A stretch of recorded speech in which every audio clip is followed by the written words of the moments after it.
Swimming pool ಅಂತ ಈಜಲು ಹೋದ್ರೆ ಬಹಳ ಡೇಂಜರ್. ಸ್ವಿಮ್ಮಿಂಗ್ ಪೂಲ್ ಅಲ್ಲಿ ಈಜಾಡೋಣ ಅಂತ ನೀವೇನಾದ್ರೂ ಹೋದ್ರೆ ಬಹಳ ಡೇಂಜರ್. ಇದು ರಸ್ತೆಯೋ ಅಥವಾ ಕೊಳಚೆ ಎಂಬುದೇ ಗೊತ್ತಾಗಲ್ಲ. ರಸ್ತೆಯೋ ಕೆರೆಯೋ ಅಂತ ಗೊಂದಲ ಆಗಬೇಡಿ ಜನರೇ. ಇದು ಹಳ್ಳ ಅಲ್ಲ, ಬಾಗಲಕೋಟೆ ಜಿಲ್ಲೆಯ ಡೆಡ್ಲಿ ರಸ್ತೆ ಇದು. ಇದು 3 ಜಿಲ್ಲೆಯ ಗಡಿಭಾಗದ ರಸ್ತೆಗಳ ಪರಿಸ್ಥಿತಿ. ರಸ್ತೆ ಮೇಲೆಯೇ ನಿಂತಿರುವ ನೀರು ಜನರ ಪರದಾಟ. ಬಾಗಲಕೋಟೆ, ಕೊಪ್ಪಳ, ಗದಗ ಭಾಗದ ರಸ್ತೆಯ ಅವಾಂತರ ಇದು. ಹಿರೇಗುಂಡಗರ ಗ್ರಾಮ ಶಾಲೆ ಮುಂದೆ ಇರುವಂತಹ ರಸ್ತೆಯ ಸ್ಥಿತಿ ಇದು. ಕೊಪ್ಪಳ ಜಿಲ್ಲೆ ವ್ಯಾಪ್ತಿಗೆ ಬರುವ ಹಿರೇಗುಂಡಗರ ಗ್ರಾಮ ಪ್ರಮುಖ 3 ಜಿಲ್ಲೆಗಳಿಗೆ ಸಂಪರ್ಕವನ್ನ ಕಲ್ಪಿಸುವಂತಹ ರಸ್ತೆ ದುಸ್ಥಿತಿ ಇದು. ಕಾಮಗಾರಿ ಆಗದೆ ಹಾಳಾಗಿರುವ ರಸ್ತೆಯಲ್ಲೇ ಸಂಚಾರವನ್ನ ಮಾಡ್ತಾ ಇದ್ದಾರೆ. ಪ್ರತಿನಿತ್ಯ ನೂರಾರು ಪ್ರಯಾಣಿಕರು ಓಡಾಡ್ತಾರೆ, ಸ್ಥಳೀಯರು ಓಡಾಡ್ತಾರೆ. ಅವರ ಗೋಳನ್ನ ಕೇಳೋರೆ ಗತಿ ಇಲ್ಲ. ಇಲಾಖೆ ಅಧಿಕಾರಿಗಳೇ, ಜನಪ್ರತಿನಿಧಿಗಳೇ ಎಲ್ಲಿದ್ದೀರಿ? 3 ಮತಕ್ಷೇತ್ರದ ಶಾಸಕರೇ ಎದ್ದೇಳಿ, ಒಮ್ಮೆ ನೋಡಿ ರಸ್ತೆಯ ಪರಿಸ್ಥಿತಿ ಯಾವ ರೀತಿ ಇದೆ ಅಂತ. ಹುನಗುಂದ, ಕುಷ್ಟಗಿ, ರೋಣ ಕ್ಷೇತ್ರದ ಶಾಸಕರೇ ಎಲ್ಲಿದ್ದೀರಿ?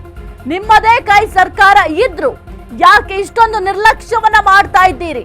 ನಿಮ್ಗೆ ಹೇಳೋರು ಕೇಳೋರು ಯಾರೂ ಇಲ್ಲ. ಜನರಿಂದ ನೀವು ಅನ್ನೋದನ್ನ ಮರ್ತಿದ್ದೀರಿ ಅನ್ಸುತ್ತೆ. ಸ್ವಲ್ಪ ನೆನಪು ಮಾಡ್ಕೊಳ್ಳಿ. ನಿಮ್ಗೆ ಯಾರು ವೋಟ್ ಹಾಕಿದ್ರು, ಅಧಿಕಾರಕ್ಕೆ ಬರ್ಲಿಕ್ಕೆ ಯಾರು ಕಾರಣರಾದ್ರು ಅಂತ. ಜನರು ಈ ಒಂದು ರಸ್ತೆಯಲ್ಲೇ ಓಡಾಡ್ಬೇಕು. ನೋಡ್ತಾ ಇದ್ದೀರಾ ರಸ್ತೆಯ ಪರಿಸ್ಥಿತಿ ಯಾವ ರೀತಿ ಇದೆ ಅಂತ. ಅಪ್ಪಿ ತಪ್ಪಿಯೂ ಕೂಡ ಇಲ್ಲಿ ಹೋಗಬೇಡಿ ಅಂತ ಹೇಳಬೇಕಷ್ಟೇ. ಯಾರ ನೋಡಿದ್ರೆ ಸ್ವಿಮ್ಮಿಂಗ್ ಪೂಲ್ ಇರಬೇಕು ಅಂತ ಯೋಚನೆ ಮಾಡಬೇಡಿ. ದಯವಿಟ್ಟು ಅದು ಸ್ವಿಮ್ಮಿಂಗ್ ಪೂಲ್ ಅಲ್ಲ. ರಸ್ತೆಯ ಪರಿಸ್ಥಿತಿ ಸ್ವಲ್ಪ ಯಾಮಾರಿದ್ರೆ ಜೀವಕ್ಕೆ ಕುತ್ತು.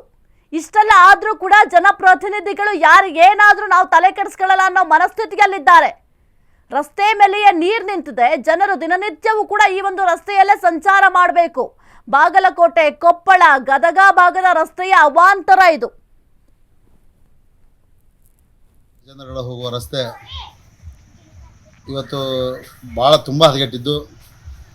ಇವತ್ತು 3 ಜಿಲ್ಲೆಯನ್ನು ಒಳಗೊಂಡಂಥ ಈ ಗೂಡೂರಿನಿಂದ ಗಜೇಂದ್ರ ಹೋಗುವ ರಸ್ತೆ ಇವತ್ತು ಕೊಪ್ಪಳ, ಬಾಗಲಕೋಟೆ, ಗದಗ ಜಿಲ್ಲೆಯನ್ನು ಒಳಗೊಂಡಂಥಲ್ಲಿ ಇವತ್ತು ಎಲ್ಲ ಜಿಲ್ಲೆಯಲ್ಲೂ ಕೂಡ ಕಾಂಗ್ರೆಸ್ ಶಾಸಕರು ಇದ್ದು ಈ ಒಂದು ರಸ್ತೆಯಲ್ಲಿ ಇವತ್ತು ತುಂಬ ಜನಕ್ಕೆ ತುಂಬ ಸಮಸ್ಯೆ ಆಗ್ತಾಯಿದೆ. ಯಾಕಂದರೆ ಇವತ್ತು ನಾವು 28 ಕಿಲೋಮೀಟ್ರ್ ಹೋಗ್ಬೇಕಂತಂದ್ರೆ ಅರ್ಧ ಗಂಟೆಯಲ್ಲಿ ಹೋಗಬೇಕಾದಂಥ ದಾರಿಯಲ್ಲಿ ಇವತ್ತು 2 ತಾಸುಗಳನ್ನು ಕಷ್ಟ ಅನುಭವಿಸ್ಬೇಕು. ಇವತ್ತು ಚರಂಡಿ ಯಾವುದು, ರಸ್ತೆ ಯಾವುದು ಅಂತ ಗೊತ್ತಾಗ್ತಾ ಇಲ್ಲ.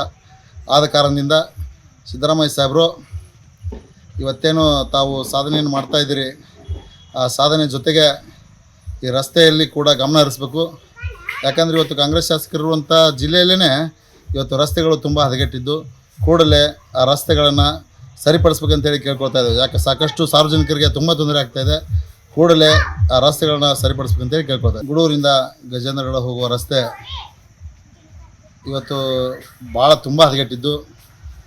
ಇವತ್ತು 3 ಜಿಲ್ಲೆಯನ್ನು ಒಳಗೊಂಡಂಥ ಈ ಗೂಡೂರಿನಿಂದ ಗಜೇಂದ್ರ ಹೋಗುವ ರಸ್ತೆ ಇವತ್ತು ಕೊಪ್ಪಳ, ಬಾಗಲಕೋಟೆ, ಗದಗ ಜಿಲ್ಲೆಯನ್ನು ಒಳಗೊಂಡಂಥಲ್ಲಿ ಇವತ್ತು ಎಲ್ಲ ಜಿಲ್ಲೆಯಲ್ಲೂ ಕೂಡ ಕಾಂಗ್ರೆಸ್ ಶಾಸಕರು ಕುರಿತು ಹೆಚ್ಚಿನ ಮಾಹಿತಿ ನೀಡ್ತಾರೆ ನಮ್ಮ ಪ್ರತಿನಿಧಿ ಆನಂದ್. Very good morning. ನಮ್ಮ ಜನಪ್ರತಿನಿಧಿಗಳು ಪಾಪ ಗಾಢ ನಿದ್ರೆಯಲ್ಲಿರಬೇಕು. ಯಾರಿಗೇನಾದ್ರೆ ನಮಗೇನೋ ಅನ್ನೋ ಮನಸ್ಥಿತಿಯಲ್ಲಿದ್ದಾರೆ ಅನ್ಸುತ್ತೆ. ಜನರ ಸೇವೆ ಮಾಡ್ಲಿಕ್ಕೆ ಅವರು ಅಧಿಕಾರಕ್ಕೆ ಬಂದಿದ್ದಾರೆ ಅನ್ನೋದು ಮರ್ತು ಹೋಗ್ಬಿಟ್ಟಿರ್ಬೇಕು ಅವ್ರಿಗೆ.